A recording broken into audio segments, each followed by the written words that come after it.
আরে চাচা না মানে স্যার, আসসালামু আলাইকুম। ওয়ালাইকুম সালাম। কি খাবেন স্যার?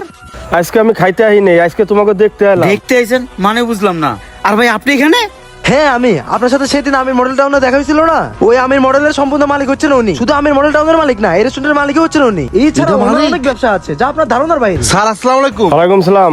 তাইলে ভাই ওই দিনকে এই নাটকটা কেন করলেন? অ্যাকচুয়ালি ব্রাদার, আপনি যখন হোটেলে কাজ করতেন তখন মিস্টার আমির স্যার আপনার সততার কাজগুলো সিসি ক্যামেরা ফলো করতো, আর আপনাকে পরীক্ষা করার জন্য এই নাটকটা করা হয়েছে। স্যার চেয়ারে বসেন। বসবো না। শোনো বাবা, আমার অনেক ধন সম্পত্তি, কিন্তু এই সম্পত্তি দেখাশোনা করার জন্য দুনিয়াতে আমার কেউ নাই। তাই তোমাকে দেখে মনে হয়েছে তুমি একজন সৎ ও যোগ্য ব্যক্তি। আমি খেয়াল করে দেখছি তুমি গরিব দুঃখীর কষ্ট বোঝো, আর এইভাবেই মানুষের পাশে সারা জীবন থাইকো। আমি আমার উত্তর শরিক পেয়ে গেছি, আজকের থেকে এই হোটেলের মালিক তুমি, আর আমার অবর্তমানে আমার সব সম্পত্তি তুমি দেখাশোনা করবা। শামিম, যাও মুন্নার হোটেলটা বুঝে দাও। মুন্না যাও। জি আসসালামু আলাইকুম।